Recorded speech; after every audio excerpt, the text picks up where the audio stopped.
M عالم کہلانے والے محمد محمود عالم پاکستان کے نامور جنگی ہواباز تھے جنہوں نے ستمبر سن 1965 کی پاک بھارت جنگ کے دوران صرف 45 سیکنڈز میں دشمن کے 5 طیارے مار گرانے کا عالمی ریکارڈ قائم کیا جو ابھی تک نہیں ٹوٹ سکا۔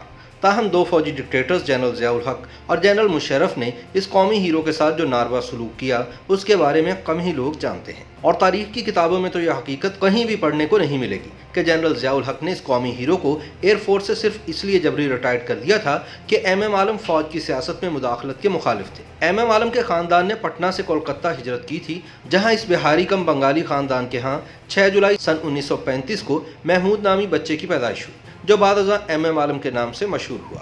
ایم عالم خاندان کے سب سے بڑے بچے تھے، والد کثیر الاولاد تھے، چنانچہ ان کے 11 بہن بھائی تھے۔ پاکستان بنا تو یہ لوگ کولکتہ سے ڈھاکہ شفٹ ہو گئے۔ یوں ملک تو اپنا تھا لیکن یہ اپنے ملک میں بنگالی بن گئے۔ ایم عالم ڈھاکہ کے گورنمنٹ ہائی اسکول میں داخل ہوئے، سن 1952 میں پاکستان ایئر فورس جوائن کی، سن 1953 میں کمیشن مل گیا۔ والد فوج کی نوکری کے خلاف تھے۔ کیوں خلاف تھے؟ وجہ خاندانی پس منظر تھا۔ خاندان میں کسی شخص نے کبھی فوجی ملازمت نہیں کی تھی۔ والد کی خواہش تھی کہ یہ پڑھیں لکھیں، سی ایس ایس کریں اور اعلیٰ سرکاری عہدہ حاصل کریں۔ محمود کے والد فوجی سروس میں جان لینے اور جان دینے کے خلاف تھے، لیکن محمود ڈٹ گئے اور یوں ان کا ایئر فورس کا کریئر شروع ہو گیا۔ ایم عالم کی شادی کی عمر ہوئی تو شادی سے انکار کر دیا۔ ان کا کہنا تھا کہ میرے کندھوں پر خاندان کے 11 لوگوں کی ذمہ داری ہے، میں جب تک یہ ذمہ داری پوری نہ کر لوں شادی نہیں کروں گا۔ سن 1965 کی پاک بھارت جنگ شروع ہوئی۔ بھارت نے 6 ستمبر کو لاہور پر حملہ کر دیا۔ پاک فضائیہ کو 7 ستمبر کو بھارت پر حملے کا حکم ہوا۔ وہ اس وقت اسکواڈرن لیڈر تھے اور پی اے ایف سرگودا میں تعینات تھے۔ وہ بھی حملے کے لیے روانہ ہوئے۔ بھارتی سرحد پر پہنچے تو ان کی مٹ بھیڑ بھارت کے 5 ہنٹر طیاروں سے ہو گئے۔ بھارتی طیارے ان کے F-86 سیبر پر پل پڑے۔ اس حملے نے انہیں جرأت، بہادری، دانشمندی اور مہارت کا آسمان چھونے کا موقع دے دیا۔ انہوں نے 10 سیکنڈ میں بھارت کا پہلا طیارہ گرایا اور پھر صرف 30 سیکنڈ میں بھارت کے باقی 4 طیارے بھی مار گرائے۔ یہ پورا آپریشن صرف 45 سیکنڈ پر مشتمل تھا۔ اسکواڈرن لیڈر محمد محمود عالم نے 45 سیکنڈز میں بھارت کے 5 طیارے گرائے اور اطمینان سے سرگودا ایئر بیس پر اتر گئے۔ یہ ورلڈ ریکارڈ تھا جو آج دن تک قائم ہے۔ بنگال کا بیٹا پاکستان کا ہیرو بن چکا تھا۔ بنگال کا وہ بیٹا آج بھی پاکستان اور پاکستانیوں کا ہیرو ہے، لیکن پھر اس ہیرو کے ساتھ کیا ہوا؟ یہ کہانی ہمارے اجتماعی ضمیر اور ہماری قومی نفسیات کا مکمل اور جامع ڈاکومنٹ ہے۔ ایم عالم نڈر تھے، بے باک تھے، جرأت مند اور کھرے تھے، لہٰذا ان کی اڑان روکنا بھی مشکل تھا اور زبان بھی۔ وہ بڑی سے بڑی بات منہ پر دے مارتے تھے۔ یہ جرأت مندی آہستہ آہستہ اس قومی ہیرو کو نگل گئی۔ وہ مشرقی پاکستان کے حالات سے دل برداشتہ تھے۔ وہ ببانگ دوحل کہتے تھے کہ بنگالیوں کے ساتھ بہتر سلوک نہیں ہو رہا، لیکن ان کے خیالات کو لسانیت قرار دے کر مسترد کر دیا جاتا تھا۔ وہ سن 1969 میں اسٹاف کالج میں تھے، لیکن ان کے باغیانہ خیالات کی وجہ سے انہیں اسٹاف کالج سے فارغ کر دیا گیا۔ سن 1971 میں پاکستان ٹوٹا تو ایم عالم کا خاندان ڈھاکہ میں تھا۔ ان کے ساتھیوں کا خیال تھا کہ ایم عالم ایئر فورس چھوڑ کر بنگلہ دیش چلے جائیں گے، لیکن وہ ایک سچے پاکستانی تھے۔ انہوں نے نہ صرف پاکستان چھوڑنے سے انکار کر دیا بلکہ اپنے خاندان کو بھی بنگلہ دیش سے پاکستان لے آئے۔ یوں خاندان نے 100 سال میں 3 ہجرتوں کے دکھ سہے۔ پہلی ہجرت پٹنہ سے کولکتہ تھی، دوسری ہجرت کلکتہ سے ڈھاکہ تھی اور تیسری ہجرت سے محض 26 برس بعد ایک پاکستان سے دوسرے پاکستان کی طرف تھی۔ چونکہ تب تک راشد منہاز شہید اور ان کے بنگالی انسٹرکٹر والا واقعہ ہو چکا تھا، چنانچہ ملک سے اپنی وفاداری ثابت کرنے کے لیے ایم عالم نے رضاکارانہ طور پر یہ فیصلہ کیا کہ وہ جنگ کے دوران کوئی جہاز نہیں اڑائیں گے۔ کیونکہ وہ بھی بنیادی طور پر بنگالی تھے، اس دوران پاکستان سن 1971 کی جنگ ہار گیا اور 2 ٹکڑے ہو گیا۔ مشرقی پاکستان کے سانحے نے ایم عالم کے ذہن پر 2 اثرات مرتب کیے۔ پہلا اثر ان کی زبان پر ہوا۔ ان کی زبان کی کڑواہٹ میں اضافہ ہو گیا۔ وہ پاکستان کے نام پر لڑنے مرنے کے لیے تیار ہو جاتے تھے۔ دوسرا اثر ان کے ذہن پر ہوا۔ یہ مذہبی ہو گئے اور اپنا زیادہ وقت دینی کتب اور عبادات کو دینے لگے۔ جنرل ضیاء الحق نے سن 1977 میں مارشل لا لگایا اور بھٹو کو پھانسی دے دی۔ ایم عالم ضیاء اور اس کے مارشل لا کے خلاف تھے۔ وہ بار بار کہتے تھے کہ ہماری انہی غلطیوں کی وجہ سے مشرقی پاکستان ہم سے الگ ہو کر بنگلہ دیش بن گیا۔ ہم نے اگر یہ غلطیاں جاری رکھیں تو ہم باقی ماندہ پاکستان کو بھی کھو دیں گے۔ وہ جنرل ضیاء کو ایسے القابات سے نوازتے تھے جو ضبط تحریر میں نہیں لائے جا سکتے۔ خفیہ ادارے ان کی گفتگو ریکارڈ کرتے تھے۔ سن 1982 میں ایئر مارشل انور شمیم پاکستان ایئر فورس کے چیف تھے اور جنرل ضیاء کے دوست بھی تھے۔ دونوں اردن میں اکٹھے رہے تھے۔ مشہور تھا کہ ایئر مارشل انور شمیم اپنی بیگم کے زیر اثر تھے۔ جب ان کی بیگم پر کرپشن کے الزامات لگنا شروع ہوئے تو ایم ایم عالم نے ایئر فورس کے میس میں ان الزامات کا ببانگ دوہل ذکر کرنا شروع کر دیا۔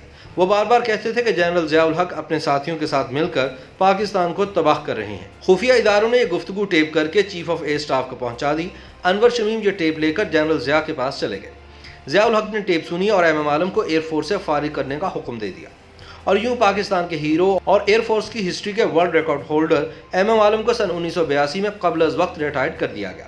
وہ اس وقت ایئر کوموڈور تھے۔ ایم ایم عالم کی پینشن سمیت تمام مراد بھی روک لی گئی۔ وہ درویش صفت انسان تھے، ان کا کوئی گھر نہیں تھا، شادی کی نہیں تھی، لہٰذا وہ ریٹائرمنٹ کے بعد چکلالہ ایئر بیس کے میس میں مقیم ہو کر صرف ایک کمرے تک محدود ہو گئے۔ بس اب ان کی زندگی میں کتابیں تھیں، عبادت و ریاضت تھی اور ان کی تلخ باتیں تھیں۔ سرکار کوشش کر کے نوجوان افسران کو ان سے دور رکھتی تھی، لیکن اس کے باوجود بھی اگر کوئی جوان افسر ایم ایم عالم تک پہنچ جاتا تھا تو اس کے قوائف جمع کر لیے جاتے تھے اور بعد ازاں اس پر خصوصی نظر رکھی جاتی تھی۔ چنانچہ نوجوان افسر بھی ان سے پرہیز کرنے لگے۔ جنرل ضیاء کی ایک طیارہ حادثے میں عبرتناک موت کے بعد ایئر فورس نے ایم ایم عالم کو پینشن اور دیگر مراد دینے کی کوشش کی، لیکن انہوں نے صاف انکار کر دیا۔ ایم ایم عالم خوددار انسان تھے، 10 دن فاقہ کاٹ لیتے تھے لیکن کسی سے شکایت نہیں کرتے تھے۔ لیکن پھر مدت بعد ایک ایسا شخص ایئر چیف بن گیا جس نے ان کی کمان میں کام کیا تھا۔ اس نے ان کے تمام دوستوں کو درمیان میں ڈالا، 2 درجن لوگوں نے ان کی منت سماجت کی اور یوں وہ ریٹائرمنٹ کی طویل مدت کے بعد صرف پینشن لینے پر رضامند ہوئے۔ لیکن جب جنرل پرویز مشرف نے اقتدار پر قبضہ کیا اور آئین توڑ ڈالا تو ایم ایم عالم نے ان پر بھی تنقید شروع کر دی۔ وہ فوج کے سیاسی کردار اور کرپشن کو ملک کی تباہی کا اصل ذمہ دار قرار دیتے تھے۔ وہ کہتے تھے کہ جنرل مشرف اور ان کے ساتھی بھی کرپٹ ہیں اور یہ ہوس اقتدار کا شکار بھی ہیں۔ یہ لوگ ملک کو تباہ کر دیں گے۔ خفیہ ادارے پھر ایکٹیو ہوئے اور ایک بار پھر ایم ایم عالم کی گفتگو ٹیپ ہوئی اور پرویز مشرف کو پیش کر دی گئی۔ مشرف نے ایئر چیف کو طلب کیا، ٹیپ سنائی اور ان سے کہا، چکلالہ حساس علاقہ ہے، یہ شخص ہماری ناک کے نیچے بیٹھ کر ہمارے ہی خلاف گفتگو کر رہا ہے، اس سے بغاوت پھیلنے کا خدشہ ہے، آپ اسے راولپنڈی سے کہیں دور بھجوا دیں۔ آرمی چیف کا حکم تھا، چنانچہ ایم ایم عالم کا سامان باندھا گیا اور انہیں راولپنڈی سے کراچی پہنچا دیا گیا۔ ان کا اگلا ٹھکانہ فیصل بیس تھا اور یہ انتقال تک فیصل بیس میں ہی مقیم رہے۔ دسمبر سن 2012 میں ان کی طبیعت خراب ہوئی، انہیں نیوی کے اسپتال شفا منتقل کیا گیا۔ یہ وہاں 18 مارچ سن 2013 تک داخل رہے۔ 18 مارچ کو جب انہوں نے آخری سانس لی تو ان کی شجاعت اور بہادری کے نغمے گانے والوں میں سے کوئی بھی شخص ان کے سراہانے موجود نہیں تھا۔ ایم ایم عالم پاکستانی تھے، یہ پوری زندگی پاکستان کے لیے لڑتے رہے اور یہ لڑائی لڑتے لڑتے خاموشی سے دنیا سے رخصت ہو گئے۔ آپ ایم ایم عالم کے کردار کی عظمت ملاحظہ کیجئے۔ اس مرد مجاہد نے پوری زندگی پاکستان کے لیے وقف کر دی، ملک کے لیے 2 ہجرتوں کا دکھ سہا۔ وہ سن 1971 میں بنگلہ دیش چلے جاتے تو وہ یقیناً بنگلہ ایئر فورس کے چیف ہوتے، لیکن انہوں نے پاکستان چھوڑنا گوارا نہ کیا۔ ایم ایم عالم پوری زندگی ان لوگوں کے دیے دکھ سہتے رہے جنہوں نے پاکستان کو تباہی کے سوا کچھ نہیں دیا۔ جنرل ضیاء الحق نے اپنے اقتدار کو طول دینے کے لیے پاکستان کو افغان وار میں جھونک دیا تھا اور اس کے نتیجے میں ملک نے ناقابل تلافی نقصان اٹھایا۔ اور کیا یہ بھی حقیقت نہیں کہ جنرل مشرف نے امریکہ اور یورپ سے اپنی یونیفارم تسلیم کرانے کے لیے ملک کو دہشت گردی کی اس جنگ میں دھکیلا جس کے نتیجے میں 60,000 پاکستانی شہید ہو چکے ہیں؟ ملک 80 ارب ڈالر کا نقصان اٹھا چکا ہے اور پاکستان کا شمار دنیا کے خطرناک ترین ملکوں میں ہو رہا ہے۔ کیا یہ حقیقت نہیں کہ ہم نے جنرل مشرف کی غلط پالیسیوں کی وجہ سے فوجیوں کی اتنی لاشیں اٹھائیں جتنی ہم نے جنگوں میں نہیں اٹھائی؟ اور کیا یہ بھی حقیقت نہیں کہ جرنیلوں کی ہوس اقتدار نے ملک کو ناقابل تلافی نقصان پہنچایا؟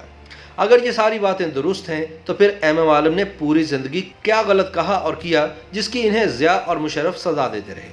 ہمیں کم از کم یہ تو ماننا ہوگا کہ ہم ایک ایسی قوم ہیں جو اپنے ہیروز کے منہ سے بھی اصل سچ سننے کے لیے تیار نہیں۔ ہمارے ملک میں 2 طرح کے سچ بولے جاتے ہیں، اصل سچ اور سرکاری سچ، اور جنہاں کے پاکستان کی بدقسمتی یہ ہے کہ یہاں ہمیشہ اصل سچ ہارتا ہے اور سرکاری سچ جیت جاتا ہے۔